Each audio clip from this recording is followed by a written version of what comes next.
Hello,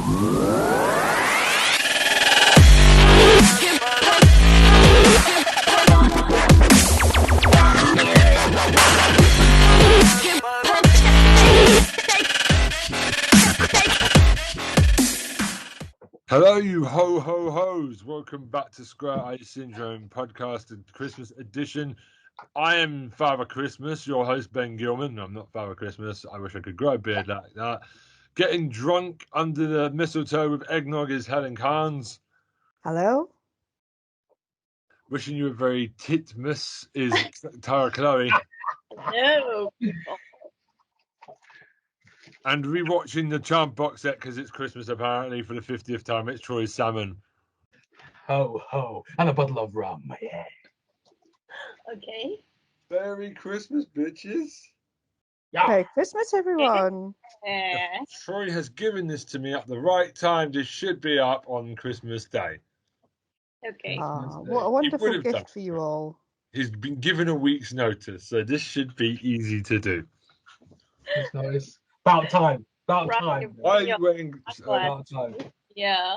Troy's rocking sunglasses like he's in the Matrix, a computer hacker or something. We're repping the Matrix real quick. Yep. I'm wearing eyeglasses for my computer. Everyone is. And Yes. Troy's doing it to mock us, apparently.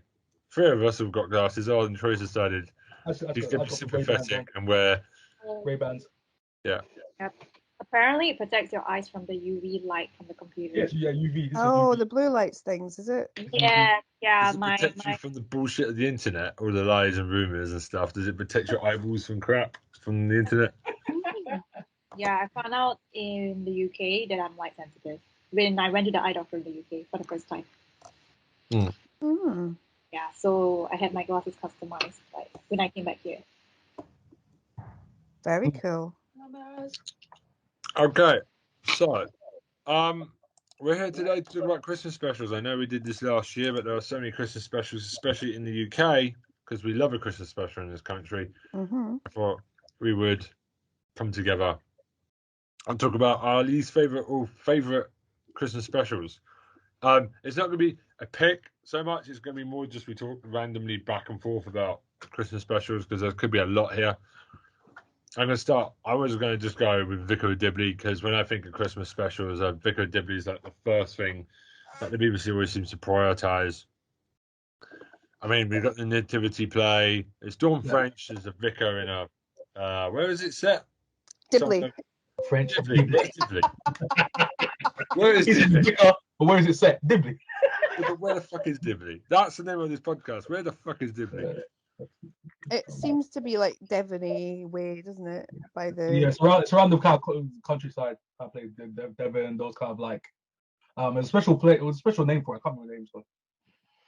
Okay, so it's based on a vicar called Dawn French. Dawn French plays a vicar, who basically is not your typical Christian minister. Basically, she's very cheeky, likes a bit of men, likes to drink.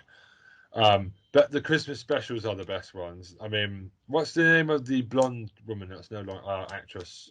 she's You have to help me out here. Emma Chambers is the actress, isn't she? And she's Alice in Vicar of Dibley. Alice is. I always remember Alice with the Christmas Nativity is my favourite Christmas special, most probably of all time. Or is it Emma Chamberlain? I think so. Yeah, I think it's yeah. No, it's Emma Chambers. Emma Chamberlain is a YouTuber. I was right the first time. I should trust my Christmas judgment. Trust your gut, Helen. Trust All your that gut. eggnog you're drinking. Anyway,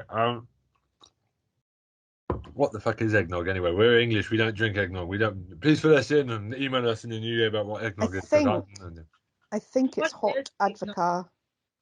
Yeah, I think that's what it is. It's like an advocaat. Yeah, which sounds pretty gross, right?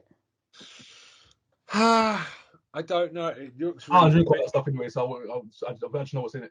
That's all. I think it's hot advocaat, but I'm hoping I'm wrong because that does not sound like That something sounds fun. disgusting, whatever it is. That It sounds sounds like nasty. something I would throw up in the next. Yeah, I do not 5 drink that minutes. stuff. That stuff tastes disgusting. Like the Vicar of Dibley. What is your favourite Christmas special from the Vicar of Dibley then? I don't think I've ever watched the Vicar of Dibley Christmas special. It's not something I've ever set out to watch. It's something that I'll probably have on in the background if it's on. But if you guys are saying it's good, I might look out for it this year. But does like, okay, has any of you two watched it, Troy? Watch the show, but not the Christmas specials. I never watched Christmas specials. No. Am I the only person that has watched this Christmas special that's done every Christmas for the last 25 years? Never touched it. Tara's got an excuse. You two should be ashamed of yourselves. Right, no. I was never into the special that they could do. Not even the fantastic Christmas special where Alice gives birth for real in the nativity play and they're all acting like pretending it's proper baby Jesus and she's actually given birth while reenacting the play. Yeah. That does sound very cute.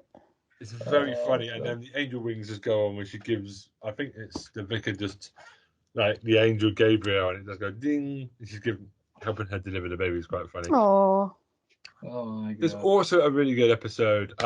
There's one where she has Christmas dinner 4 times. So all the people in the parish want to give her Christmas dinner on Christmas Day because she's the vicar. And at first she feels like beholden, and then she guts her way through it, and it's just mound and mound of food. So she goes through 4 dinners, and by the 4th dinner, she's just on the floor crawling home, and has to do a farting competition to make some room in her body just to like eat more food. Oh my!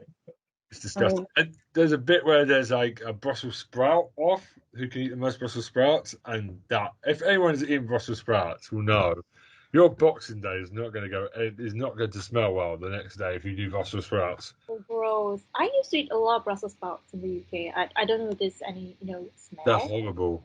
Oh, they're notorious for giving you wind. Mini cabbages, raw cabbages. Yeah. The banned in this household now, so I can't fire for my wife. Like we banned Brussels sprouts. Why do you ban Brussels sprouts? Because I spent the whole day of Boxing Day 2 years ago just lifting my leg and fighting. My wife was like, stop that now. Okay, to be frank, during my undergrad days in Liverpool, I used to eat Brussels sprouts a lot.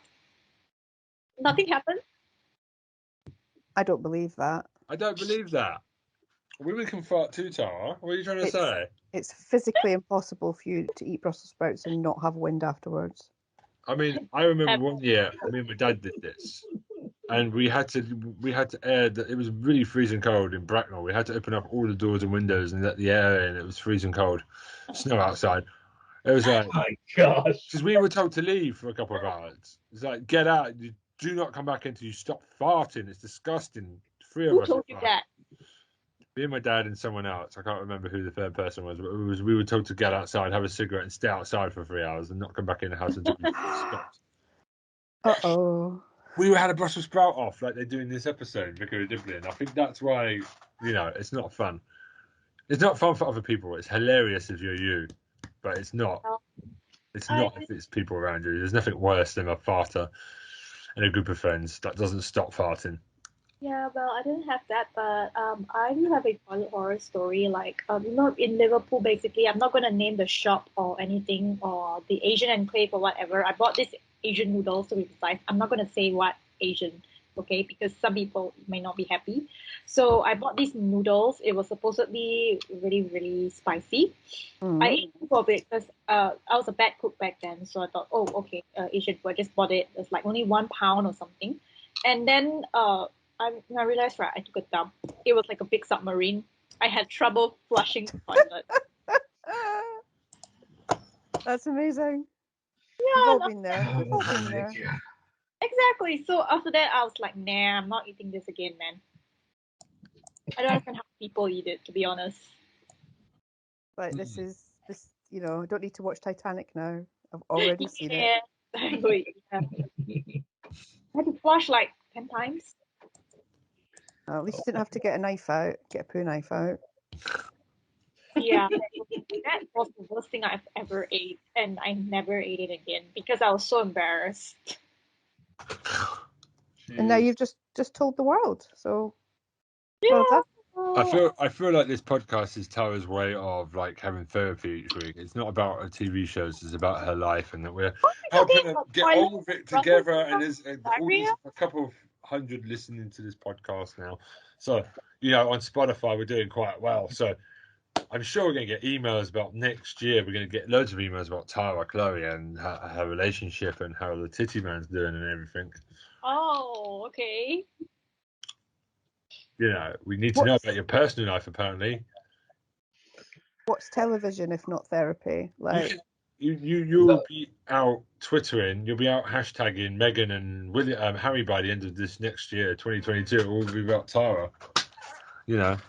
No, I prefer Kate and William, not Meghan and Harry. Meghan will be calling you a bitch to Harry secretly behind closed doors. You know. She'll be so jealous of your popularity by the end of next year. that's right. What do you mean? Well, go on. No, you go ahead. I was just going to say it's the Christmas romance that we're all talking about. You know, you're going to take over. Harry and Meghan is old news. It's time for Titty Man and Tara to be like the big love story. And Troy's in love with you as well, so it's going to be like a fight for your heart next year. No? Troy Salmon versus the Titty Man for Tara Chloe. Versus the titty man. Here we go. What?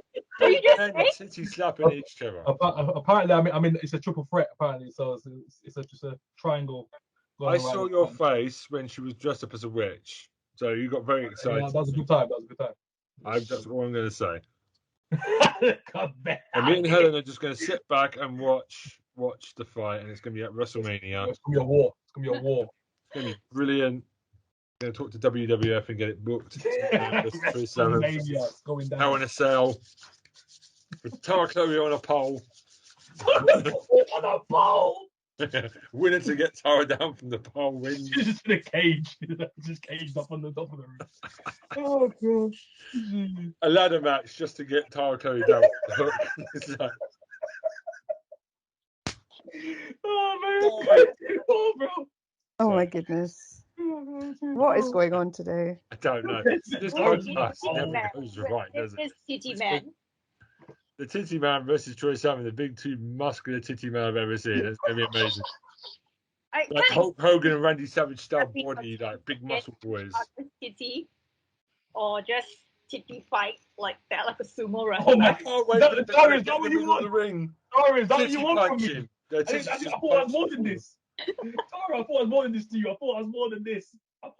You can fight with a titty man with a titty slap, like that. You know, like a sumo wrestler. Then oh my gosh, that bit where you're both punching each other and then the like double. Yes, it'd be like a New Japan match. It'd be like a Japanese bit where, you know, I see it a lot in Japanese wrestling where they stop at one point and go at each other and start forearming back and forth before the finale, like showing each other that they're hard. Japan wrestling does that a lot. It'll be like that. It'll be the titty slap down between you two. It'll be amazing. Yeah, the titty slap down. Okay. All right. Enough about tits. We need to change the name of this podcast. Oh gosh. Seriously. All right. So what is the next Christmas special anyone wants to talk about? Well, can I talk about the one I'm looking forward to most this year? Oh. Yeah, go for it. Preview. It's always Call the Midwife Christmas special. Oh. Whoa. It's not Christmas without Call the Midwife. It's not Christmas without Call the Midwife, man. Oh, like, I've not watched it, but basically what it's about is about how nuns and the church used to run midwifery services in the East End of London in the late 50s and early 60s. So basically it's a load of young nurses and a load of nuns on their bikes in 1960s London with like loads of gorgeous scenery, loads of gorgeous costumes, loads of period costumes, and like tons of babies. Low stakes, low light drama, low tension, just nice, gentle, beautiful looking, and by that I mean like the sets and the design and everything. Just nice family drama. And I just always enjoy it. It's always the highlight of my Christmas. And it's like, you watch EastEnders, somebody gets murdered, somebody gets stabbed. It's the best Christmas Wolford's ever had. No. And then, okay, that's finished now. Let's have a little bit of nice Call the Midwife. Let's see some nuns on bikes. Yeah. And it's not too heavy with the religion, if that's what you're worried about. Like, the nuns are always, the nuns are quite liberal. And they're quite understanding of what's going on. So it's always really good fun. And it's just really... We're at a time now, so it's moving through history. So it started like very early 60s. Now we're getting on to the late 60s, where we're starting to look at legalizing abortion and the pills coming in, but it's still only for married women. And you know, all of these things are happening, and it's just really interesting. It's like a little time capsule. I just love it. I love the costumes. Time period, yeah. I love the Would you like to be a time period. midwife, Helen? I would have at one point. Yeah, all my family are nurses, so on my mum's side, like literally everybody's a nurse. Okay. So none of them are midwives actually, but it was like, yeah, it was what I wanted to be when I was younger, was a nurse actually, and it never happened. But I just, yeah, it's just something that I always look forward to, and it's like always a highlight of Christmas, and it seems like something that your mum would watch, but you know what I mean? Like I get that feeling when people say, "Oh, I really like Call the Midwife," they're like looking at me like, are you my auntie?" But I am somebody's auntie, so I think I will enjoy Call the Midwife this year. I mean, Miranda Hart, I remember a lot of people were surprised she could act really well in that. Yeah, she was really good in it actually when she was in it, and loads of people have been in it. So Charlotte Ritchie was in it for a couple of series. She's been in everything, as we talked Yeah, about. She's been yeah. everywhere. She's got a good agent, and her acting skills have taken her far. Yeah. Yeah, so yeah, a few people have kind of, and Jenny Agutters in it. She's always good value. Because the thing about that show, it shows how resilient, and it also shows women had to deal with a lot of crap for men still in that period as well.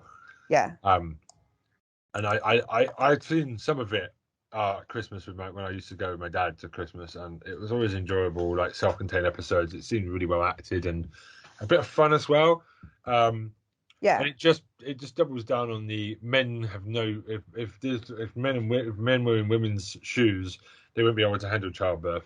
Like, you know, that thing. It confirms what we already know, basically. But it's the time period it's in now as well, is like getting into the medicalization of childbirth too, like because it used to all be at home. Like if you were rich, yeah, you went to hospital, but if you were poor, you had your baby at home, and the nuns helped you, or the midwife helped you, or somebody in the community helped you. You know, before that was even a qualification, there would be somebody in the community. So it's like that being taken out of the hands of the community and put into the hospital. So the people are starting to go to hospital to give birth now. That's good. And it's in the show, and it's just like really interesting to see how that began to happen. And yeah, it's just good. It's good. Like there's still a lot of things, like still a lot of flack for unmarried mothers at the time. You know, still people going off to homes, still people like being forced to give birth to children that they don't particularly want or is bad for them. But it's it's good. I like it. Just imagine giving birth at home on a carpet, and you have to clean up after that. That's really hardcore. That's going to knock your price share down a bit. You have to remove the carpet and change it. Oh man. Well, no, like what they do is they come round and they assess the room, and then they bring round like plastic sheet and a newspaper for the bed and everything. So like you see all that process and how it goes in and how they get the room ready for the birth. And then Dad's very much definitely on the outside. But like in the show, they're it's getting to a period of time where like husbands are kind of gradually being brought in as well to see. And that's interesting how that's reacted to. Yeah. Sorry, Tara. I was just saying to Helen about how messy it would be to have a baby at home. You know, the tidying up afterwards compared to have one in a hospital. Like, True. The extra sheets on the floor. I remember the Misfits Christmas special. That amazing moment where, what was it? Oh, what was his name? Robert Sherman's character, the mouthy gobby Irish one. Oh yeah, he stumps on the afterbirth. Is it Nathan? Nathan, yeah, he just stumps on the afterbirth, and everyone is just like, jeez, it's awful. But that's it. But they don't shy away from that stuff either. So it's probably less blood than there would be in real life, but they still talk about afterbirth and mess. And I don't think I want to see it. Just try and like make it suitable. But yeah, you don't need to see all the blood and everything. I think it's nice just to see a birth and just take away the blood bit. The other kind of thread that's going through it all is like the thalidomide crisis that's happening at the moment. Yeah. Yeah. Right. Do you know about that? Hmm? So there was a medication in the 60s that was given to women for morning sickness that caused severe birth defects. Oh. Okay. Yeah, I heard about that. Yeah, so kids were being born with missing limbs basically, and they're trying to work out, you know, how that happened, and they're just starting to kind of investigate that it might have been this drug that they were given for morning sickness that was causing it. And then some people who were exposed to radiation when they were in the war too. So those kind of things are coming in as well, and starting to think about the different ways that disability is perceived and things like that. So it's quite a diverse cast too. There's been a couple of actors in it with Down syndrome. They've got a regular character who's got Down syndrome, and a couple of other recurring characters who have various disabilities as well. So it's really nice to see. And anyone seen the horror movie Scanners? Anyone seen that? No. I know of it. Yeah, and anyone who's seen that, they kind of play with that kind of notion where they literally experiment on little like mothers, like just newborns and stuff like that. They kind of play on that in that movie as well. So I kind of brought it back in my head. I was like, oh snap, the kind of injections and stuff they kind of played with, like defects and stuff like that. Yeah. I've seen a lot of films and movies where a mother that has lost a child who can't have a baby steals a baby from a hospital. That's happened a couple of times as well. Yeah. Like that maternal instinct of I deserve a baby, and it's quite heartbreaking to watch that. Seen that. That's quite a deep psychological issue to get into. Other nice storylines on Call the Midwife have been like babies coming out different colours to their fathers, and extended star. Who's the daddy? Hey, I'm gonna say something right now. In terms of that, actually, I was born literally blue eyes. You know, factually. Well, most babies are. I was, yeah, in this issue, I was like, they were like, what? Wait, your eyes are like bright blue. Because they said that there was a map in my eye, like the way there was like a map inside literally my eye. And I was like, they were like, excuse me, they were literally talking to my mom, like, hey, can we just research this real quick? Mom was like, no. She didn't trust it. She didn't trust it. So they would have done, I don't know, yeah. You're not going to take my baby away and have a look. Yeah, exactly, yeah. No. Trust me, the stories, especially around that kind of time, the stories like kids getting taken and stuff like that. Nah. I'm good. What I wanted to talk about is I've forgotten it now. Oh, Tara, yes. Do you remember when we went to go talking Christmas? I know this isn't a TV show, but Tara remembers Krampus, the Christmas. Oh yes, Krampus. Yeah. Oh my gosh! I haven't seen that. I know it's not technically a film, but it's a Christmassy type thing to go in here. Yeah. We laughed at that movie. It's one of my all-time favorite horror movies. It's just not scary. It's just hilariously funny. Krampus is brilliant. It's like he's a Christmas devil, basically the opposite of Santa Claus. He kidnaps naughty children. Yes. And they make it. This family is so awful that they deserve it as well. Yeah, pretty much. Inside Number 9 do a really good Krampus episode. They do. Yeah, it's number 9. Yes. Yeah. Snuff movie. That one. The Snuff movie. Yeah. So they're filming. It's about the filming of a show about Krampus, and then it kind of turns into a snuff movie about the people that are filming it. Really cool. For me, I just kind of found it like it was a whole episode of you didn't know where it was going, and then when the rug gets pulled out afterwards, you're like, oh, S word, like, damn, that is amazing. Inside Number 9 is incredible. Like that Christmas special, I think a lot of people complained it was really boring until the twist, but it's really funny because you don't know what's going on the whole time. Yeah, and I think it's insane how good that show is. I wish they'd do another Christmas special. There's a lot of potential for a sequel. It's number 9, man. I gotta rewatch that show, man. It's number 9. One day we'll do a special once they cancel it. Once they're not renewing it anymore, we'll have to do a special on that show. Because Inside Number 9 is the smartest show going on in British television at the moment. And I think, yeah, we could do an episode alone on their Halloween special, couldn't we? We missed it this year. But like, jeez, have you all seen that? Yeah, because I watched it live. People freaked out because it's like it was live. Then they literally decided, oh, there's a problem with transmission, and then they got updated on Twitter, pretending to be like, oh yeah, it's gone wrong. I know people that genuinely turned off and were like, oh well, it's not going to happen today. It was so risky. So good though. They make me sick. They're so talented. Some people complain that it's a bit too predictable now, but I always get surprised by how they keep coming out with good ideas. I would love to see another Christmas special, and I hope after season 7 that there's more of them. because they haven't run out of ideas yet. Yeah, No? true. They still got a ton of ideas left, but it's just that That's people are it. kind of like, oh, I've seen it all now before, blah blah blah. That's the People just say that we're so British. We like to see things fail, even if they're successful. I think we should just embrace a great show and wish that we can get more of it. exactly. Yeah. Well, that's the thing. It's like, oh, well, it's getting boring now because you always know that there's a twist, and it's like, well, that's the whole bloody point. Like, you didn't say that about. You wouldn't say that about like Tales of the Unexpected. Do you know what I No. mean? Like, oh, there's always a twist. Yeah, that's literally what the program's about. Or EastEnders and someone has an affair, and it's like, oh, okay, it's going to happen. There's only so many plot holes you can have in a soap, really. But you know, Well, that's it. You know, if somebody has an affair and then they're pregnant, you know it's who the father's going to be, don't you? Like, it's predictable.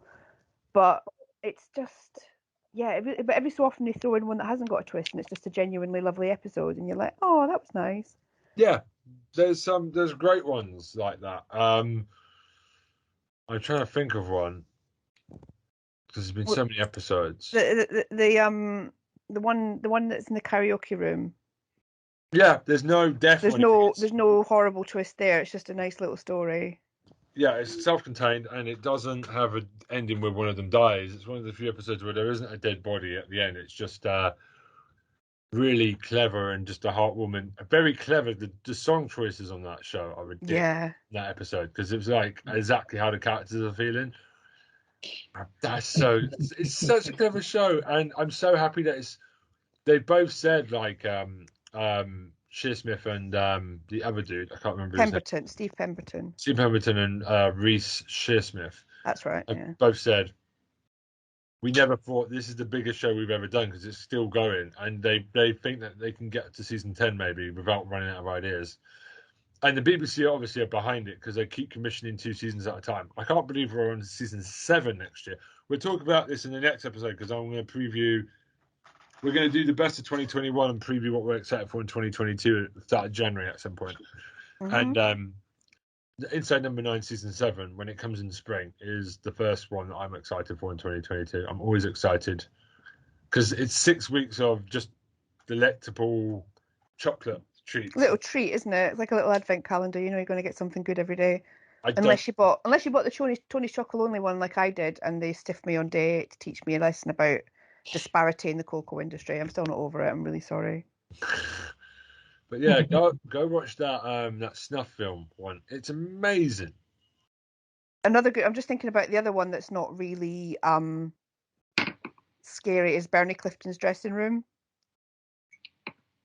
Oh, that's the Shakespeare one in the theatre. No, that's the one with the 2 guys. Yeah, that's the comedian. Yeah, that's the comedian ones. It's brilliant. Beautiful. Because you're wondering what's going on.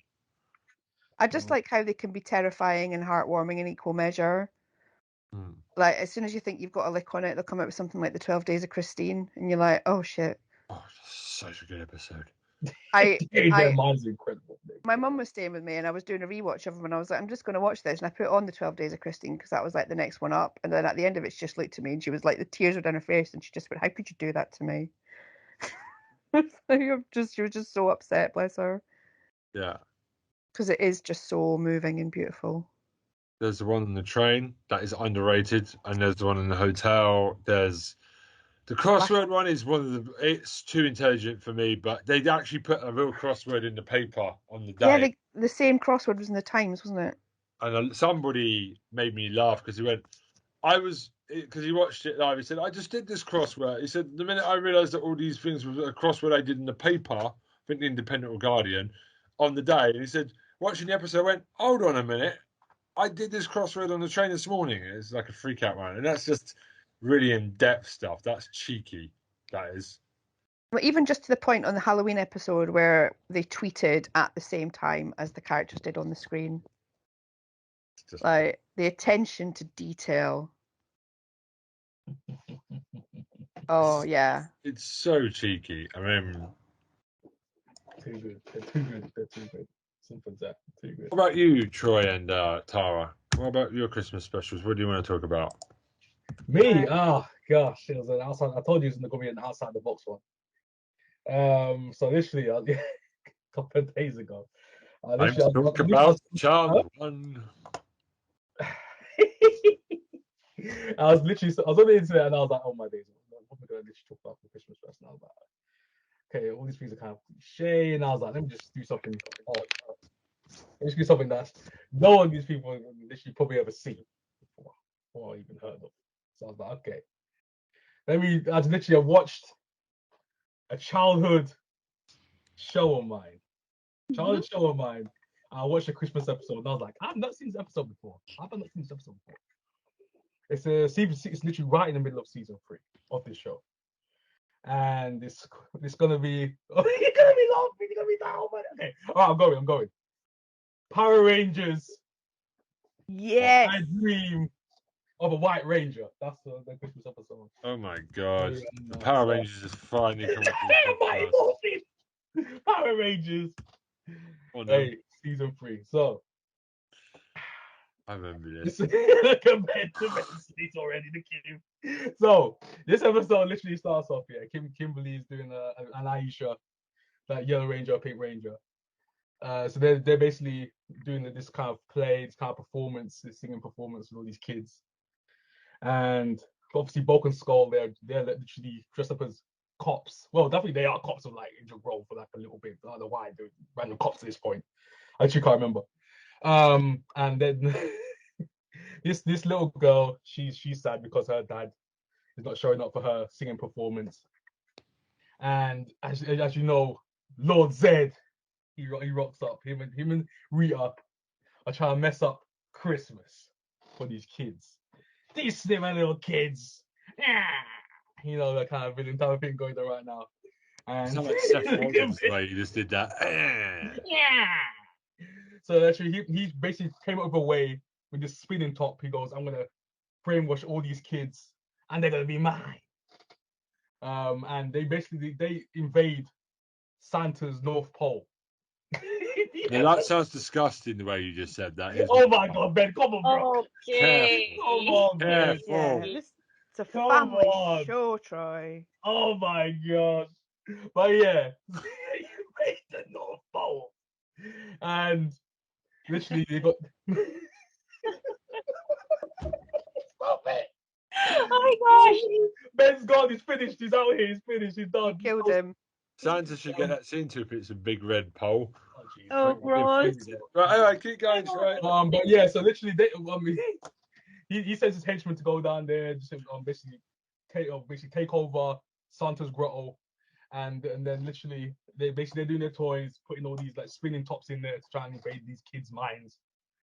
And Tom, basically Power Rangers led by Tommy at this point. This is where literally Jason that wasn't really there. It was just like it's Tommy, Adam, Aisha, Kimberly, and Billy. So yeah, they're the ones. They go down there. They have no powers because in the North Pole you have no powers. So you literally got to try and stop these villains, and even the villains don't have no powers because good rules out there. Good reigns. They have no powers. It's neutral out there. It's a neutral battlefield. So they go out there. It's all snow. So they start throwing snowballs, and I'm like, this is. Oh my god! I'm like, they're throwing snowballs at these villains, and I'm like, oh my gosh, it's just the most basic episode. And I was like, how have I not seen this? This cracked me up for no reason because the nostalgia just hits you.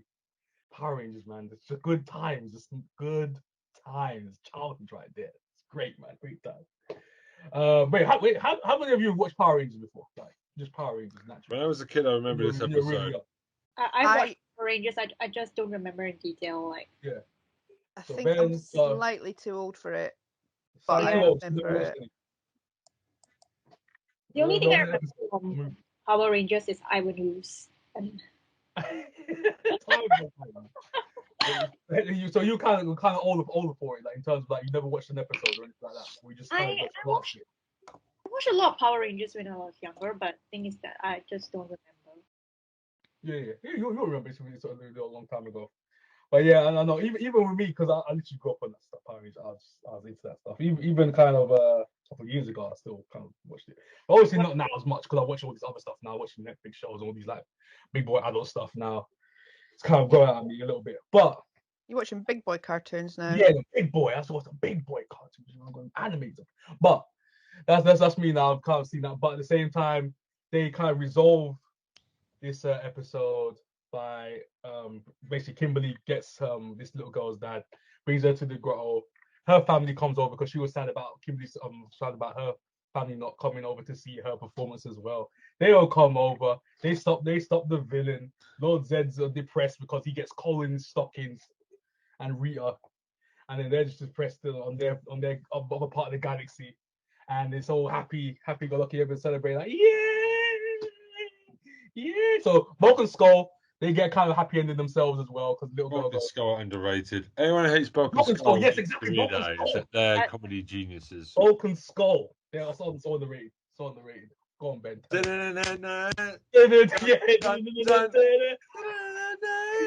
soundtrack right there on the special trumpet going dun dun dun dun. It's so good.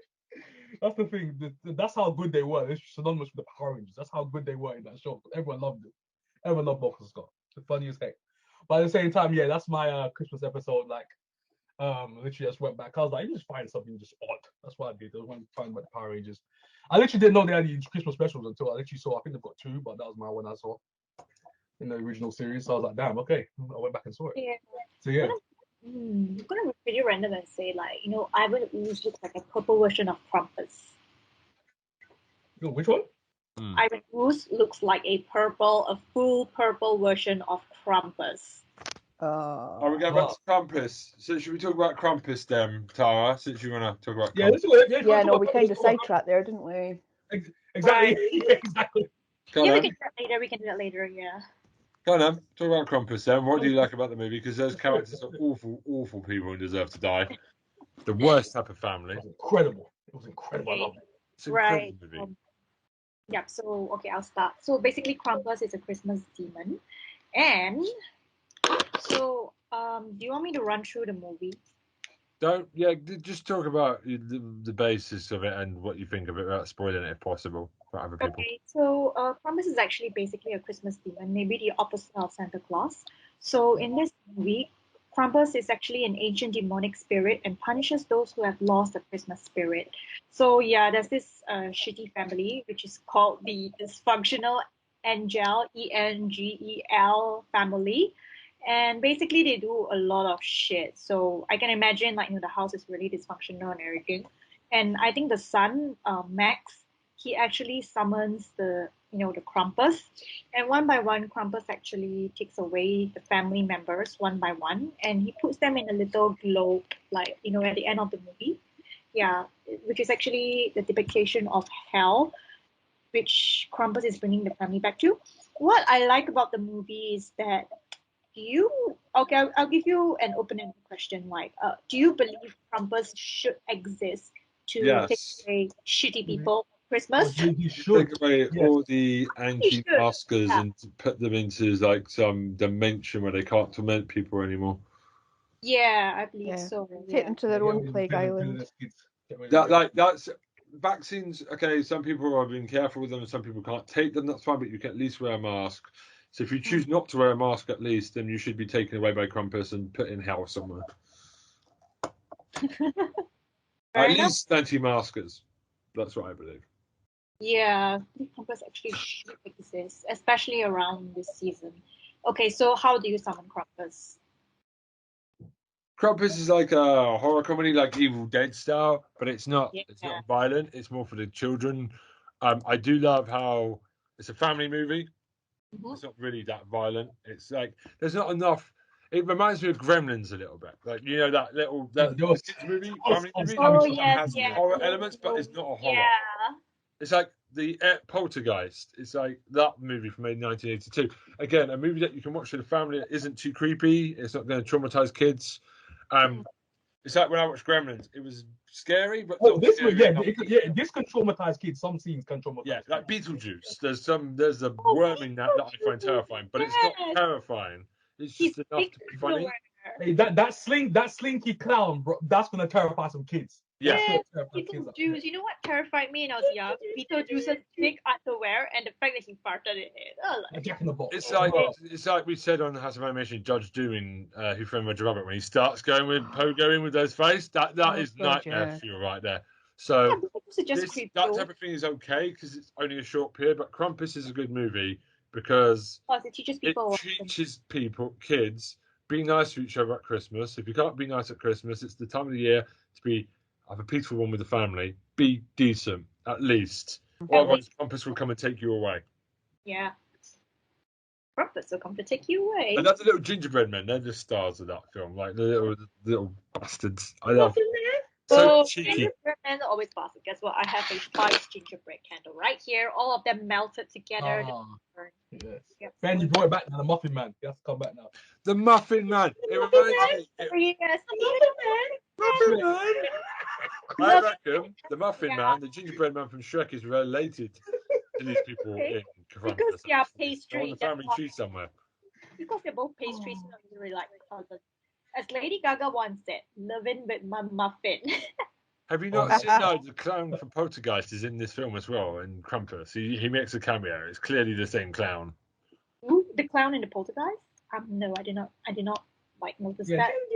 The little clown doing this in Poltergeist. Yeah. Oh, creepy. Clowns are creepy. I mean, I got a good joke for you. It was bring your child to work. If you like clown horror, Clown is a great movie. Just called I don't Clown. need to see anything with a clown Really in. good movie. Really Terrifier is my favourite movie with a clown in it. Oh, you watched Terrifier? What do you think of Terrifier? I loved it. Oh man, I had to watch that. Killer Clowns from Outer Space is also a strong contender as well. That's a good movie. That is a good movie as well. And it. Seriously, either Tim Curry or the other guy. That cemented clown. Either creepy clown. Pennywise is the worst. I'll tell you a quick synopsis of Clown. The movie just called Clown. It's like literally this guy literally is doing a party for his family, and he finds his clown suit in a flipping old chest, and literally puts this clown suit on, and he literally transforms to a clown. It's flipping amazing. Oh, I've heard of this. Yeah. Yes. Hey, Helen, if you haven't seen it, watch it. I'm gonna watch it. Clown. I do love a creepy clown. Yeah. I got a really bad joke for you actually. So it was bring your child to work day. Man brings his daughter into work, and the daughter starts crying. She's like, "What's wrong?" She said, "Dad, you said you work with a load of clowns. Where are they?" Nice. Yeah. Oh, okay. I like that. Nice. Woo! Yeah. There we go. Okay. I want to quickly talk about Peep Show because they did one Christmas special. Okay. Seasonal Beatings. Right. Yeah. Have you guys watched Peep Show? Haven't. Sorry. Obviously. I've seen Peep Show, but not the other thing. I've seen the Christmas special. What about you, Helen? Obviously. I love it because it's so awkward. Mark's dad is a prick. He's putting up with insults of Mark He's insulted Mark the whole way through. At this point, Mark is trying to hide the fact that Dobby is not his girlfriend. He's asking her to be a platonic friend, which doesn't go well. Jeremy's attempt at cooking is horrendous. Mark's sister is flirting with Super Hands. It's just this big explosion. I mean, Jeremy can't even do Mark's crappy Christmas gifts, where Jeremy's giving him fantastic Christmas gifts. I'm the bit where I think it's a photocopier or a printer that Mark's dad has given him, and he just ends up putting Christmas dinner right through it and just starts.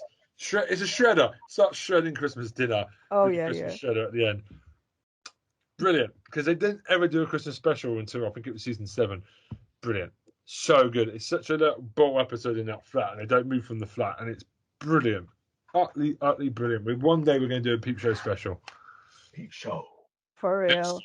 We have to, because it's such a deep show, and it's always rewarding rewatching it. Peep Show is good. Peep Show is really good. Yeah. So. And I just love Mark's little rebellion into his dad at the end, just to mess up his little shredder. It's just so childish and sad. But you feel for Mark at that point because his dad is absolute and deserves it. So I want to shout out Peep Show because I didn't talk about it last year, and it's one of the best Christmas specials I've seen recently. Do you know what springs to mind for me when I think about Christmas specials is Community? Do we have any fans in the room? Oh my gosh, Community! Adele, Admin, Abed's Christmas, the plasticine one. That's no, but I'm all about regional Christmas songs. The one where they all get kidnapped and put in the Glee Club. Brilliant. So basically, one of the running gags in Community, and there were a lot of running gags, is how much they all hate Glee and they hate the Glee Club. So the first Glee Club get killed in a horrific accident. The second Glee Club get a cease and desist. So they're kind of all roped into trying to join the Glee Club for Christmas. So they kind of Abed is worried that they're all drifting apart at Christmas time, so kind of decides to do some machinations to get them all in the Glee Club again. And there's loads of songs as well, because it's obviously they're all joining the Glee Club. So Shirley gets a number about Jesus, obviously, because she's big religious. Pierce gets a Boomer Christmas song, and Abed gets a Secret Jehovah's Witness rap with Donald Glover. Yeah. And Brit is obviously the worst. And but the best one is what's her name? Annie Edison's "Teach Me to Understand Christmas" kind of parody of these numbers in Glee where the women act really stupid, and she just goes from like ditzy airhead to like total baby talk. She's like, mistletoe, not for eat. But it's got one of my favourite jokes in the whole series of it, because she's doing like the baby babbling, and she's literally on the floor like doing by the end of it. And Jeff who is Jeff Winger. I can't remember who plays him now. Oh God, it's gone. But he does this. You know that this like baby talk hits a point of diminishing returns at one point, and she just goes, "What's and it's just beautiful. It's beautiful. But yeah, I do love Community, and I do love the Christmas episodes, and that's probably one that I will watch to make me feel festive. Because they just take Glee and they just rip it to not even shreds left. I love the fact they drop kick Glee. I love Glee, but the fact that they can take the piss out of it so passionately is brilliant. It's there to take the piss out of. I mean, it's ripe for it, isn't it? Really. You can love Glee and still enjoy this episode. Yeah, exactly. I mean, it's equal parts like affectionate parody and I want to boot Ryan Murphy off a cliff for doing this to us. Yeah, that's a good one. That's a good one. And they did good Christmas specials every year, Community. You can pick out one every season. That's the great thing about Community. It's such a strong show. I do love the way that they have like an episode every season. Like, so they have like a battle episode every season, don't they? And they have like a Christmassy one and a Halloween one. Yeah, love it. And so many good people in that as well. Like, you know, Donald Glover, one of Alison Brie's first things, wasn't it? So it's really good. And there's so many memes in it as well. Like, you know, it's one of those shows that you're like, oh, so that's where that gift comes from. Yeah, exactly. Yeah, you see certain things, you're like, oh my days, yeah, it comes from there. Yeah, we got it. That makes sense. But yeah, I do enjoy a bit of Community. Community is incredible. And they like then they do the Inspector Spacetime, who's their Doctor Who Christmas special, and they're all ripping the piss out of that, saying it. So it's basically it's very self-aware, isn't it? It's very meta. Yeah, Doctor Who really does touch down Christmas too hard sometimes. A bit too hard. If I have to hear "It's Christmas" one time in a Doctor Who special, I'm going to scream. It's Christmas every bloody year. Without fail, that fucker turned up inside a Russell T Davies Christmas special. I think it was in every single one of them. Yes, we get it. Oh well, Inspector Spacetime's no better, is it? Let's face it. Well, it would be a better show than the Whittaker one, but I don't want to go back into Doctor Who bashing again. But I do notice she's been downgraded to New Year's Day, which should show you how far it's come. Unlike Call of Midwife, it has come off the Christmas specials day list, which shows you how far it's fallen. What about Bottom? Holy. Oh. Which I've is not seen that, actually. Which is the great Rick Morale, the late Rick Morale and Abe Edmondson's Bottom. It's basically the Christmas special where basically no one, obviously as Bottom is Bottom, they never learn the bloody lesson. There's no heartwarming ending to it. It's just Bottom. So, you know, I mean, Richie goes psychopathic because all Eddie wants is a nice, relaxing day in front of the TV like you do at Christmas with a bit of booze, you know what I mean? And he doesn't get that. What you do get is like Richie developing a God complex or a Mary complex, basically. when an infant turns up on the doorstep, he thinks he's the second coming of Jesus Christ. And also, there's gonads, electrocution going on, finger amputation. Yeah, it's that type of show, Tara. You need to watch it. It's really slapstick violence. What's going on? And there's always the great invention of brandy butter replacement, vodka margarine. That's all I'm going to say about spoiling it. It's half an hour of insanity, and I don't talk about bottom a lot. And my wife doesn't get why it's funny. Okay. It's a great show, and It is a good show. Mick Morale used to scare the shit out of me as a kid with how manic he is. Mick Morale's amazing, bro. He's crazy. Terrifying guy when I was younger for some reason. He's awesome. You know what though? The bug eyes. Ed Edmondson is turning up in so many things now as a creepy man. Like he seems to be playing a lot of kind of psychopathic characters in some things, and it's really weird. Like you're Eddie Hitler, you shouldn't be like this. What are you doing? Yeah, I suppose so. They're both creepy, and I have called Rick Morale panty sniffer on this podcast before because he's got a creepy looking face that should go to jail. But like, Panty sniffer who? Rick Have you Morale. have you seen Drop Dead Fred, Tara? No. The film. No. I'm trying to think what you might have seen Rick Mail in. He was one of the young ones. If you really want to go back. Okay, but well, I don't think I've seen this show before. Yep. Trying to remember that show I used to do. But it looks funny though on Google search. Yeah, it is. That show that It's very silly as well, which is I like. He was in Man Down with Greg Davis, that Channel 4 comedy. Really underrated comedy there. He was the dad to Greg Davis's character, Man Down. He was great in that. It was his last role. Yeah. I love him. He's brilliant. He's underrated. Yeah, I can't say his surname for some reason. My mouth isn't working today. There's also Buffy the Vampire Slayer, season 3, Amends. I hate this one because it's Buffy and Angel. Oh, flip. Oh, yeah, that one. Yeah. I hate this one. It's where Angel has a nightmare Christmas, wakens from a bad dream. Haunted by memories of when he slayed previous slayers, when he was Angelus. Buffy gets sucked into his vision too, and he must kill Buffy to get away from his suffering. It's just, I hate it. It's like, fuck off, Angels. Get off this show, please. Go away. I hate it. It's like, it's a Christmas special that I don't like because it's like, it's just, Yeah, no, I don't like the one either. But, man. I don't know what you guys think of it, but awful. We're in this head. I do want to talk about Gavin and Stacey though, one more time. Okay. No one there? Anyone here Gavin and Stacey fan? Wild. I'm not a fan, but I know. Yeah, it was kind of like hit and miss for me as well. Let's talk about South Park, Mr. Hanky the Christmas Poo then, because like that's a Christmas special. That's a moment. Howdy ho. I mean, when we watched it, I showed it to my wife, and she went, "I don't get it. Is this a British thing?" I was like, "No, we don't do Mr. Hanky. This is a thing. This is South Park. Like, it's mind blowing. It's absolutely amazing how Trey Parker and Matt Stone get away with everything that they ever do because they insult everyone, so you can't say, this and this. They just go for everyone.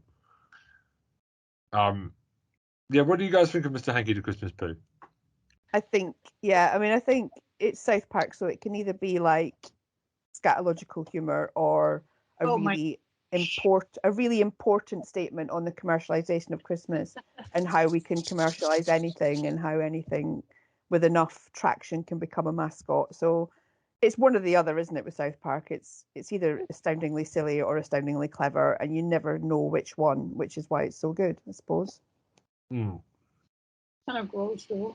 I'm looking at it right now. You need to watch this episode. It's generally really hilarious. I'm not sure if I can watch a pool. But the best bit is he smears shit as he moves. He smears shit everywhere. It's just a little detail. It's so funny. When first when I was younger, I was like, "What the heck is this?" First one But I've been to public toilet and the back of the toilet is littered with shit. I don't know who shit until the extent. Oh, Tara. I've been there too. I've been there too. Like I've gone to a toilet somewhere and there's been like a little lump of turd just sat on the toilet seat, and I'm like, Like at the back of the bowl, I seriously don't know who shit until that kind of extent until you cannot even flush. it's not even like you wiped and it went in the wrong place. Like somebody's put that there. Gross. And when I was at university as well, somebody took a shit in the lift Oh god. Oh, You go to sorry. of our Let's halls of now residence. confirm, I've always known. Women can never tell us that the men are dirty bastards in the bathroom because women are also the same. So I'm going Hey Ben, hey, working out where we work. Hey, don't, I don't want to mention the specific I ain't mall saying no names. mall with toilets like that. Oh, I know people where we used to work. Yeah, That shit. Yeah. I know a lot of nah. There's people that I used to see go in the bathroom. If I see them go in the bathroom, I would go home and take a dump. I go for a pee, hold my breath, and go in. And if you see that person coming in and out, you're like, no, I'm good. Bro. Exactly. You know exactly what's going on in there. You're like, I go use the manager toilet instead across the roof. Exactly. We just ducked out to the manager's room. Manager's toilet, bro. That was the one. Oh my god, I've seen even worse. Someone rolled up their sanitary pad and put it on the tissue dispenser, and there was blood. Like yeah, that's the other aspect with women's toilets. You do see people aren't clean with their sanitary stuff. But yeah. Mr. Hankey, oh god, how have we managed? We're very unleashed here talking about poo. Obviously, Mr. Hankey came back. Poo, that's why. Mr. Hankey's Christmas Classics music video collection has also been done. And the Brooklyn Violet Happy Tree Friends Piss Take of Woodland. Oh, Happy Tree Friends. Shit. Love it. Great. So he comes back more than once. Going from shit to little shithead, Black Mirror White Christmas is the Christmas special. Yes. Oh no, here we go, Ben's. Good anthology episode. This is the last one before Netflix got it. So good. We have to talk about it. Helen, would you like to start? Oh, it's just so good. Like it's the one with John Hamm is the kind of thread going through it all, isn't it? He's a salesman who creates people's consciousness and puts them into cookies, and then you can like replicate yourself in a smaller way and put your intelligence into a device. So it goes through all these like anthology stories about people who have done that. So it starts out with John Hamm doing a story about being like a dating coach. So he's on like he's like in somebody's earpiece trying to get them to, you know, it's all these guys learning how to talk to women, and he's there talking them through it, and then something horrible happens to one of them. And then there's another story about a woman who puts herself into like an Alexa almost, but puts her consciousness into the Alexa so she can do her own tasks for her. But then you see that it can you can the consciousness inside of the machine experiences reality in real time, but the people on the outside are in control of that. So when the virtual assistant doesn't do what they're supposed to do, they kind of break her, don't they? They're like, okay, then well, let's put you in this hole with nothing for 5 years and see how you feel about not doing what you're supposed to do then. And it's really horrible. And then the last one is Rafe Spall sat in this cabin at Christmas, and the framing device is kind of around these two people in this house at Christmas. And then the kind of truth emerges as to why Rafe Spall is there and why John Hamm is there. And it's just, it's art. Like, I watch it most Christmases because it is just literal art. It's so good. So good. It's haunting as well. There's the concepts of slowing down someone's time in like an egg and being able to muck about with the concept of time is terrifying. Yeah, and being at the whim of somebody else as well. I did find I can see in the future people paying money to give a guy advice on how to date someone on like an iFeed coming to a bar soon one day. Yeah. That's going to be creepy. I'm glad I'm married now and I've got my future with my wife. I don't have to step into that future as a young person. Like, that'll be fun. Okay, right. Creepy. Brilliant though. Joe Hamm is a great actor. What was the other one? The bit where I can't remember I can remember two of the segments. I can't remember the third. It was the dating. It was the woman who had the virtual assistant, wasn't it? Wasn't that one of them? Yeah. And then the third one was Rafe Spall's little He's with his girlfriend, and then she blocks him in real life. All of a sudden, he doesn't know why. What a great idea. Again, that's probably going to happen one day if we continue our launch into technology like we are.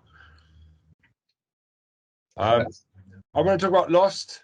Well, the constant. There is a Christmas special. Very difficult to explain where it is in the thing. It's turbulent. It's Desmond. It travels between 1966 and the present day, 2004. It recounts the aftermath of his breakup with his ex-girlfriend Penny. It's a time travel episode, as most of them are, but I think it's grounded. I love Desmond. I do he gets too. really desperate to reconnect with Penny. This is when it was before it hit the effing fan, in my opinion. And obviously, as the episode goes, we begin to grasp how big the connection is between Desmond and Penny. And you could most probably watch it without watching the whole series. I think you can watch that episode standalone and love it. Desmond is underrated as a character on Lost. He gets lost literally in the cast, and he goes into the background very quickly. I just wanted to give Lost a bit of a thumbs up before we tear into it next year. That is a Christmas special no one remembers. What do you think of it, Helen? I love it. I think it's probably one of my favourite episodes of anything ever. It's just that whole thing about love being an anchor. I really like, because what it is basically Desmond's kind of come unstuck in time a little bit, so he's kind of reeling back and forward. And one of the things is that you need to find a fixed point. So if you ever feel like, I suppose it's a bit like Inception with the twirling thing. Like if you ever feel like, you know, everything's coming apart, then you need a constant to anchor to. And he decides that anchor, it must be his love of his life, which is Penny. And then it just shows how Desmond and all the other people on the island were connected before they ended up there too. So it goes a little bit into flashback with he meets Jack at one point, doesn't he? And but then I think Penny and her background and her money become a real kind of one of the real reasons why they don't give up hope, is because they know that Penny's looking for them. So I think it was kind of at a time in the series as well where it was sagging a bit, because it was like, probably, if this was real life, then they probably would have just given up and accepted that this was their life now. But then they got the fact that Penny's looking for them as something to kind of grab onto, and the fact that she's so rich, and you know that she's got all this technology that can help them, really does start to give them a bit of hope again. So it's got that kind of, all the best Christmas specials kind of give an air of hope and possibility, and I think that's Okay. There's a Friends episode that there's a big one. They normally focus on the Thanksgiving one, but there's a very specific episode, the one with the holiday armadillo. Oh. Which we have to talk about, because we didn't talk about it last year, and it's one of my favourite ones. It's Friends. How do you describe this episode? It's Ross is trying to teach Ben. Is concerned that Ben is only growing up learning about Christmas and not Hanukkah, because Ben and Ross is of Jewish heritage, as we know. So he attempts to teach about the Jewish heritage of Christmas as well as Hanukkah. Hanukkah 26, right? Hanukkah, because I actually have that, that calendar thingy from the US, and I thought wrong. It's actually listed there. I'm trying to look for it. Okay, go on. Okay, I don't know what Tara's up to, but I apologise in advance. It's going to be fun. This is going to be fun. What have you got, Tara? Check the date because I got this diary. It's from the US, so... she's going to find out when Hanukkah is. I think it's past, actually. No, it's still... Actually, I think it may be on the 26th. Oh, no, it's on the 28th of November. Oh, okay. I think it's like Easter. It's at a different time a different date every year. I'm not sure, though. Don't quote me. Yeah, I got this diary from very clever there, Helen, just to make sure that you don't get like, actually, it's on this date. It's like, don't quote me. I'm actually, shout out to a couple of episodes ago when I recommended I'm actually to everyone. I do love that Ross can't get a Santa suit, so he ends up in an armadillo suit, and Chan and Joey coming in their own costumes is even funnier. Chandler actually manages to get a Santa costume, doesn't he? Which pisses off Ross even more. That's funny. And they just keep coming through the door. And I do find, since renovations are taking place in Phoebe's apartment, she's concerned that Rachel is spending more time with Joey, who's temporarily with Joey at this point in the run. So she keeps supplying Joey with Christmas presents to drive Rachel away. Is also very funny. That's a really good subplot, isn't it? With the drum kit. I love that show so much. It's a shame we missed out on the Friends special, Helen. We had so much fun. Wow, just was that. Our biggest ever episode ever. In terms of views ever. Smashed it. People just love Friends though, don't they? That's the thing. If you Yep. I mean, I am old enough to have watched Friends in some of it in real time. So I remember the episode when Ross and Rachel kissed being broadcast for the first time on Channel 4. Such a big moment. And then you realise later on it gets annoying how much they break up and get back together. But when it started, it was like, oh, that's a nice moment. That's a nice moment. Yep. Well, yeah. Have you got a date for us, Tara? How's this study? No, what kind of date? What kind of date are you talking about? Hanukkah. Oh, I just said right on the 20th of November. Okay, great. Okay, so what do you think of have you seen the armadillo, the holiday of the armadillo? Nope. No? Nope. Okay. Okay, I do have a pick to talk about though. Yeah, sure, go for it. Yeah. Go. Okay, right. So have you guys recently heard of a new film on Netflix called Love Heart? Which one? It's on my list. Love Heart. Lvehart. Love Heart. No, tell us about it. Okay, so basically it's about, the millennial culture of online dating and swiping. So there's this girl, Natalie. She's played by Nina Dobrev from the Vampire Diaries fame as annoying Elena. Vampire Diaries has come back on this podcast the second week in a row with an actor. That's interesting. Okay, go ahead. Yeah, but she's not annoying Elena in the story. She's a decent human being in the story. So Natalie basically, she has a disastrous, dating life on the dating app. She meets a lot of weirdos and cuckoos and all kinds of weird people in LA. So her friend says one day you should expand your dating circle to America-wide. And so there's this place in New York called Lake Placid in the state of New York, where she actually finds a guy called Josh Lin. Yeah, he's Asian.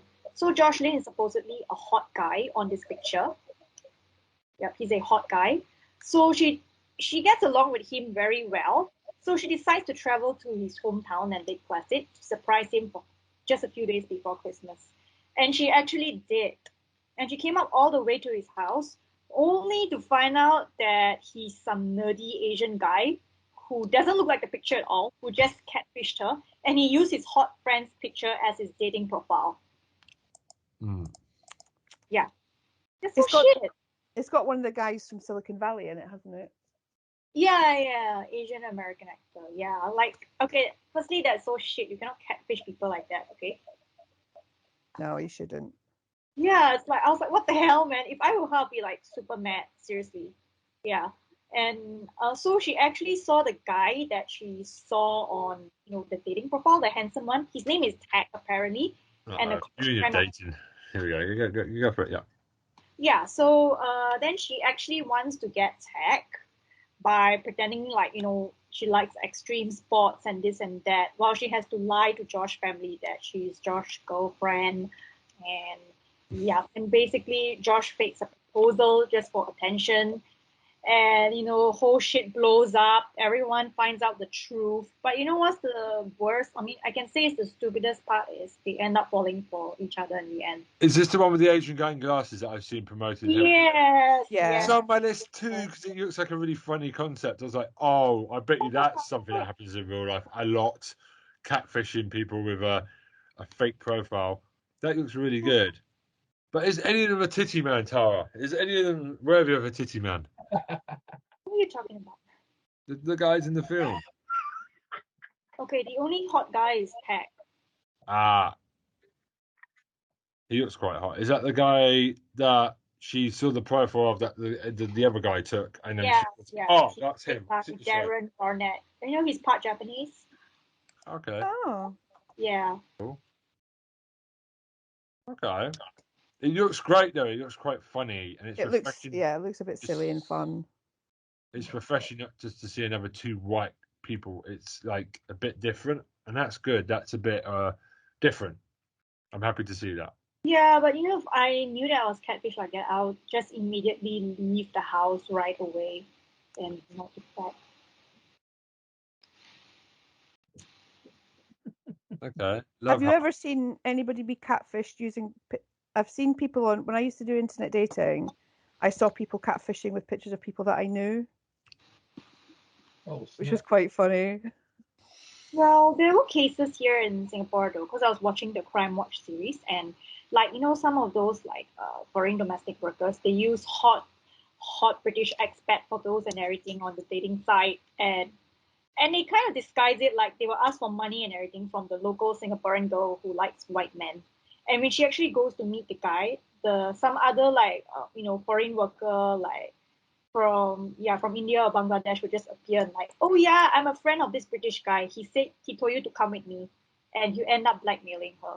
It was a story on Crime Watch. Oh God. Yeah. Oh God. I mean, yeah, I never really trust online dating that much, though. To be frank. I would never do online dating again. I would just stick to meeting people in pubs. Yeah, it's better to do that in real life, though. You know weirdos online, seriously. There are. There's weirdos everywhere, though. At least you can stalk them a bit when they're online. At least you can pepper spray or mace a guy if they're a bit creepy in a pub, ladies, right? Yeah, exactly. You can just mace them in the face. I can bet you half on Tinder or 75% are actually married or in a relationship, but they're just looking to hook up or they're not happy with their relationship.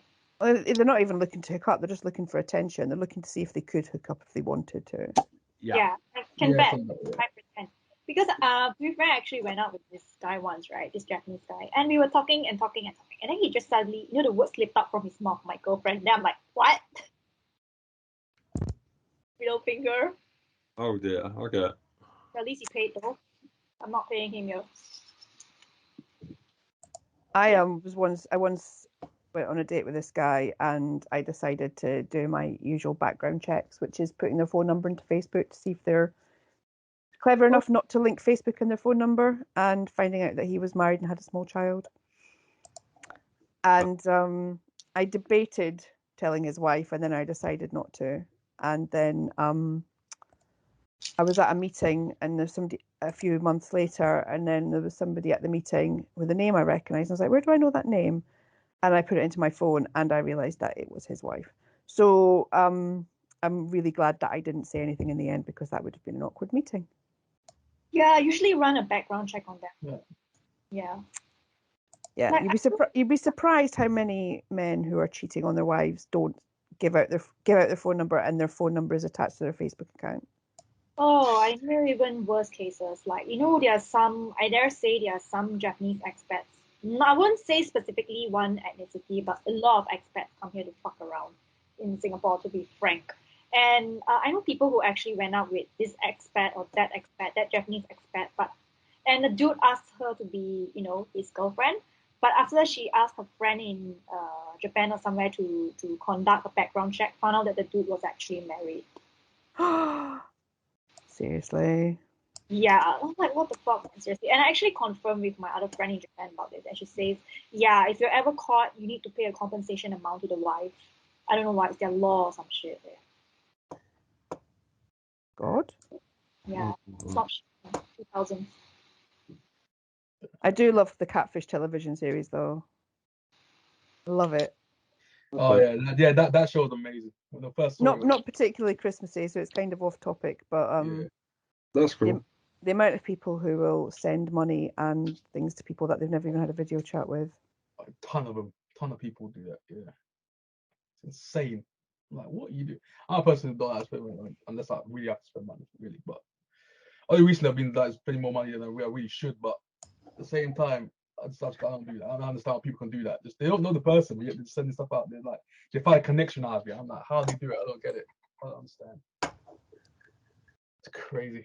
I mean, don't get me wrong. Like, I've got online friends that I've not met that I, in contact with a lot, but I wouldn't send them money, and they wouldn't ask. Yeah, you wouldn't send them money though. He talked to him, wouldn't send them money though. That's different. It's another level.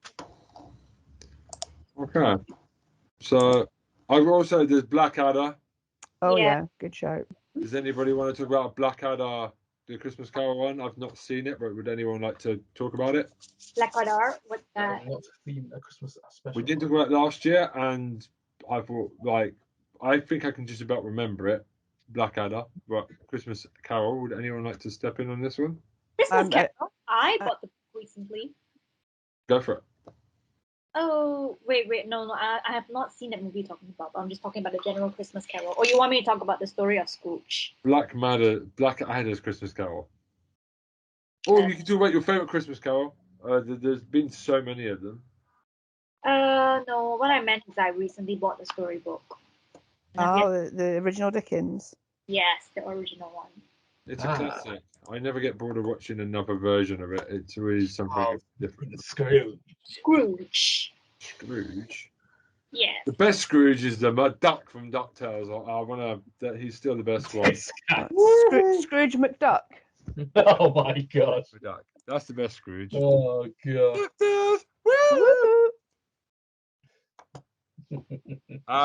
Okay then. So how about I've got another one here. Okay. The first Simpsons Christmas special where they get Santa's little helper. We need to talk about this one. Oh, that's cute. Yeah. It's a beautiful I love how Homer goes like to the dog pound and finds. Where does he find that Santa's little helper? The dog track. I'm sure something happens, like they get the Christmas presents still. I'm trying to remember. Homer doesn't get a Christmas bonus, if I remember, because Mr. Burns is a prick. Mr. Burns, I still remember. I know why, because if I remember correctly, doesn't Bart get a tattoo and Marge has to spend a lot of money and get it removed? That's right. Yeah. Am I correct? I think you might be. Homer doesn't get a Christmas bonus from Mr. Burns, so they're trying to figure out how to get money for presents. So they go to the dog track, don't they, to try and win some, and then Santa's little helper.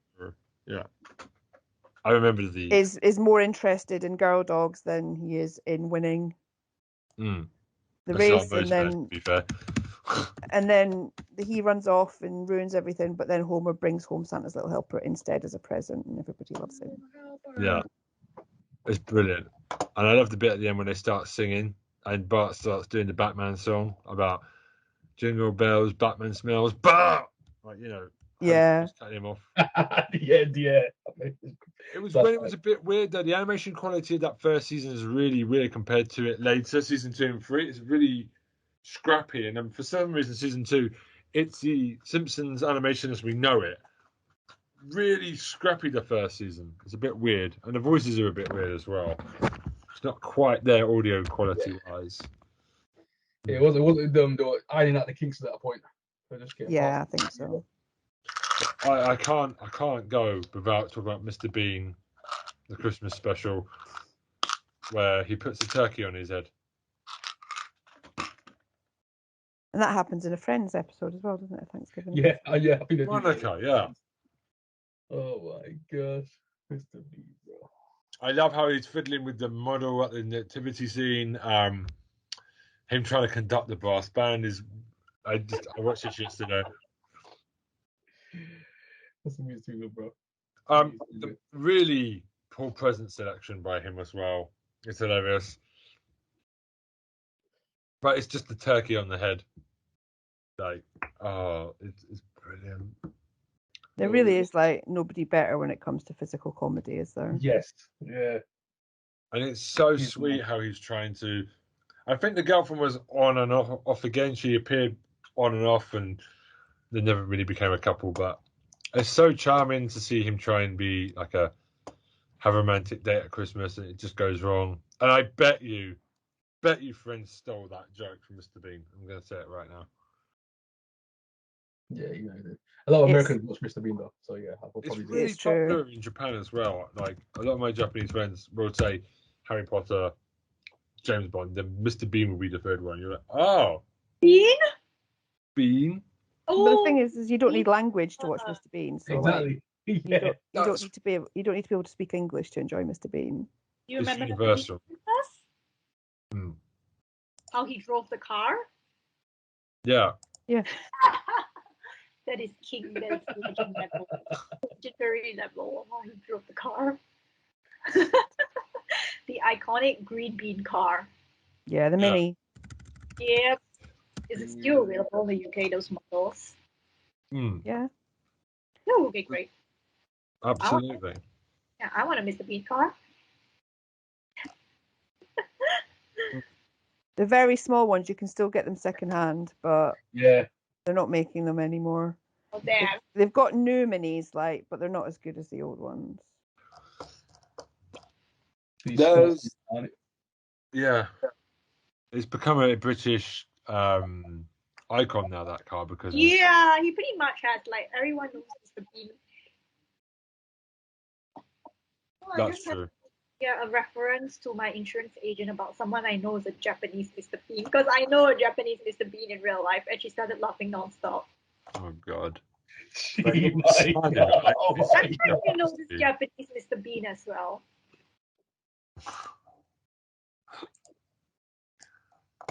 Well, we have to bring him onto the podcast if he can talk, or is he just like Mr. Bean? He just does facials. Yeah.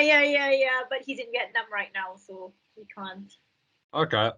Well, I want to talk about Futurama, the killer robot one, very quickly. Cool. What is it? Saint Nick. It's just he's hilariously violent, and obviously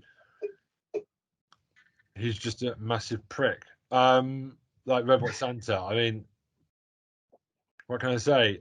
Palm trees in place of now extinct pine trees.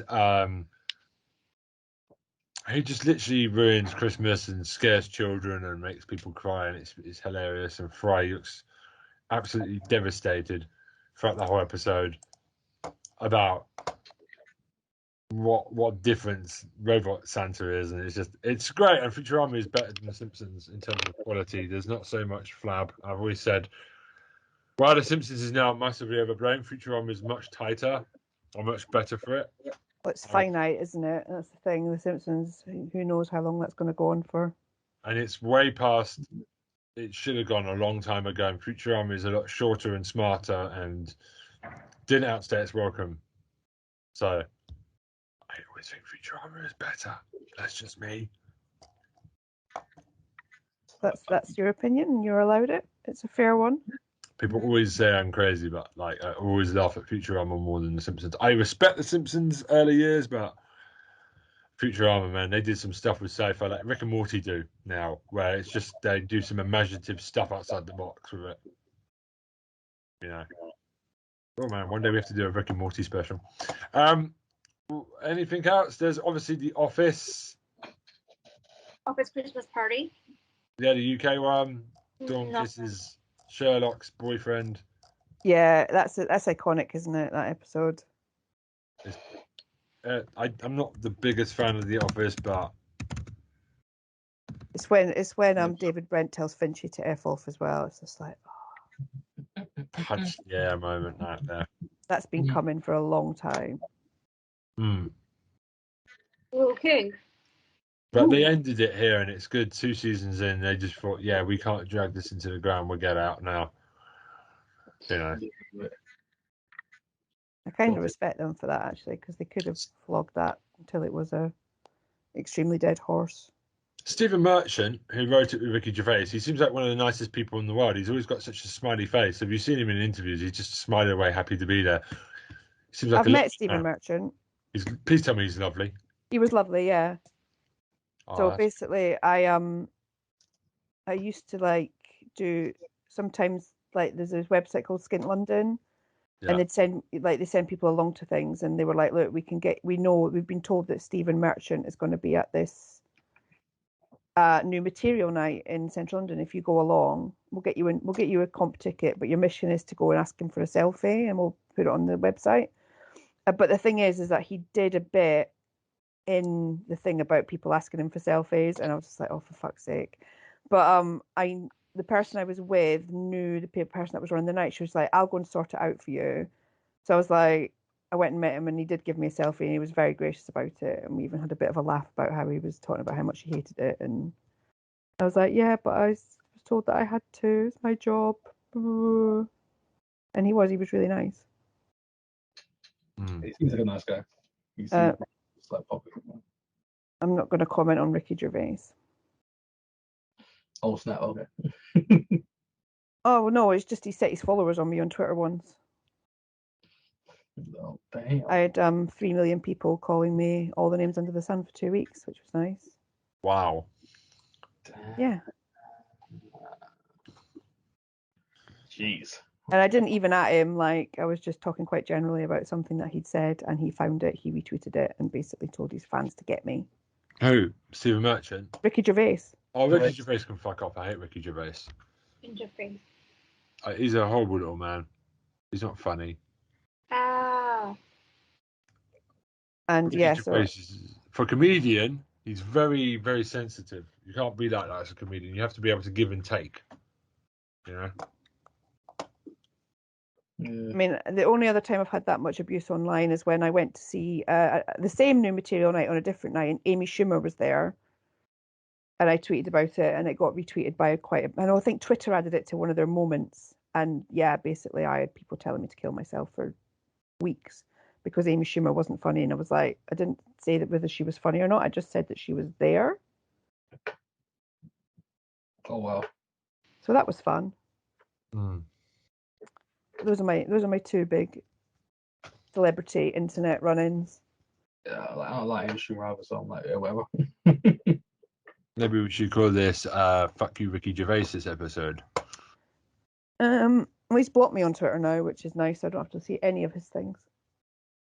He basically, I had to go at him. He apologized to me, and then he deleted the apology and all of the tweets about like calling me a troll and everything. I was like, you came into my timeline. I didn't troll you. I didn't at you. I didn't bring anything to your attention. You were looking for things about yourself, found me, and decided that I needed punished for it. Like, oh. Yeah, he sorted that out. Yeah, I handed him his arse basically, and he didn't like it, so he just blocked me and deleted all evidence of it. So yeah, that's my opinion on Ricky Gervais. Well, I think a lot of people agree. He's a bit of a twat. I've never really liked him that much. That's why I didn't like The Office so much. I liked everyone else around it. But yeah, Ricky Gervais for me is a problematic person. Well, I think, his future stuff has shown really clearly that Stephen Merchant was the kind of heart, the beating heart of. He brought the heart to the scripts, I think. Yeah. And the other stuff was, the kind of cringe stuff was Ricky Gervais, which is fair enough, but you can't have a whole episode of cringe stuff. You can't have a whole series of the cringe without the heart, The Office wouldn't have been as good if it didn't have Tim and Dawn in the middle of it. Yeah. True. That's what I don't really watch. People tell me to go watch Afterlife, but I can't really stand Ricky Gervais, so I'm not going to watch it because I don't watch stuff with people where I have problems with. Well, I mean, the whole Derek thing is just unforgivable as far as I'm concerned. And what killed it for me? Just you can't write a whole series about an industry that you don't understand just because you want to be able to do an M word face without any retaliation. Not fun, not good, Ricky.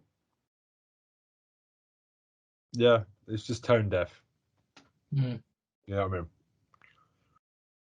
I mean, Extras wasn't even that funny as well. He said some stuff in Extras that were also kind of wow, not even funny, just offensive stereotypes. Yeah. Yeah, I can't watch Derek because I can already see what it's going to be like, and just very insensitive to people learning difficulties and just yeah. No idea about how the care industry works. If he'd even got it right on that level, then it might be less offensive. But he just doesn't know. He doesn't know what goes on. True. So this episode title is now Ricky Gervais's Worse than Scrooge. So congratulations. We're gonna put that in the episode title. That's gonna be it. Ricky Gervais's Worse than Scrooge. And I'm not gonna put Scrooge in it. we could put Ricky Gervais go fuck yourself, but he might think it's a tribute. So we're just going to put this. If Ricky Gervais is worse than Scrooge. Okay. Yeah. He'll just put a picture of himself on a crucifix saying that he's being persecuted. Oh, I don't give a shit. If he comes after me, I'm just going to ignore him because he's not worth the time and we won't give it to him. Good shout. Good shout. Yeah. Because he can't cancel our podcast. You know, we're not accusing him of anything. We just think he's a dick. So that's fine. Like, we're not saying that he's done anything untoward against anyone, but like, you've got the proof that he's a twat on the Twitter and everything. It's a bit disgusting. Really. And I don't think he's funny. I thought in the office he was all right, but then you see him in real life and you realise, oh, he's actually a bit of a twat in real life. And Stephen Merchant's done well not to kill him and Cal Pilkington, both of them. Yeah. And Stephen Merchant's done quite well to separate himself from Ricky Gervais. Have you noticed? They're not so close now. Yeah. Seems to be a bit of a... But for working together so closely for so long to not seeming to work together at all, it's like, yeah, okay. Mm-hmm. Yeah, something there. Fair enough. Should we end it there? Troy, have you got anything else? Me? Nah, I'm good. I'm good. Your Christmas sack is empty. I've emptied my Christmas sack, yeah. Yeah. Santa's red pole emptied Troy's. Tara, What? have you got any more shit that you need to talk about, literally? No, I don't. Okay. Cool. Okay, well, we're done. Ho, ho, ho, ho, ho. Jingle bells and all that stuff. Very little gentle. I think we covered quite a lot of Christmas specials. I'm trying to keep some for next year because we don't want to go through everything. But it'll be new, not every year, you know? Well, yeah, but last year we went through a lot. This year we've gone through a lot. I don't want to go through every Christmas special. Otherwise, we'll be here for 6 hours, and nobody wants to hear a 6-hour podcast about Christmas specials. Okay. We're going to save. God, Troy looks like a bloody pound shop matrix over there in the back, and it keeps distracting me. So we're going to save emails for next week because it's the New Year special and what we predict will be the best and worst of 2021 and what we're looking forward to. And the week after, we'll do what we're looking forward to in 2022. We're going to separate them.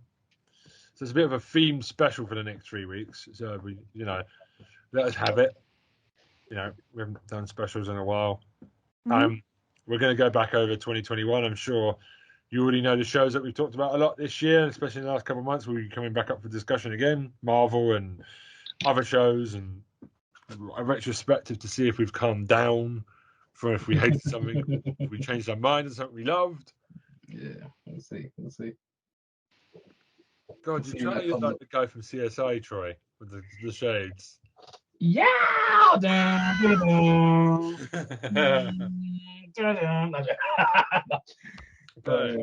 So, me and Helen's too cool for YouTube and socials and all that. So you two, go fuck yourself in the street corner, pimp yourself out. Where can we find you? Okay, everyone, check out my channel. It's in the description box down below. And if you like buff Asian men or man titty, one home monster X, my channel's got it all covered. Why is it resolving? Christmas tree tower and the mistletoe waiting for you? Is this what's happening? What? I hope Christmas brings you a titty man under your mistletoe. That's he's coming. That'd be a big ass stocking though to put one. He's coming for your tower. He's coming. Okay. Come there. You know what I'm saying? What about you, Troy? Legend of Old 101, YouTube, and basically most Twitter, Instagram, pop culture reviews, reactions, all that good stuff. Go check me out over there. You know what to do. Like, Troy looks like he's been drinking and he's just recovering from a hangover with these shades on. Yeah. Well, a little bit. I just take a little bit. Hey guys, have you met? Lightweight. Yeah. No, I don't really drink like that. Oh, that's a very creepy doll. I love it. Creepy or pretty? Both. Both. Creepy. I don't know why. It's not as creepy. I've got a haunted clown painting that I'll show you all one day. Oh, lovely. I'm looking forward to that. You're going to give me nightmares. Yeah, you're going to give me nightmares. Yeah, Yeah. the Titty Man October actually. 2022 horror special. Can't wait for that.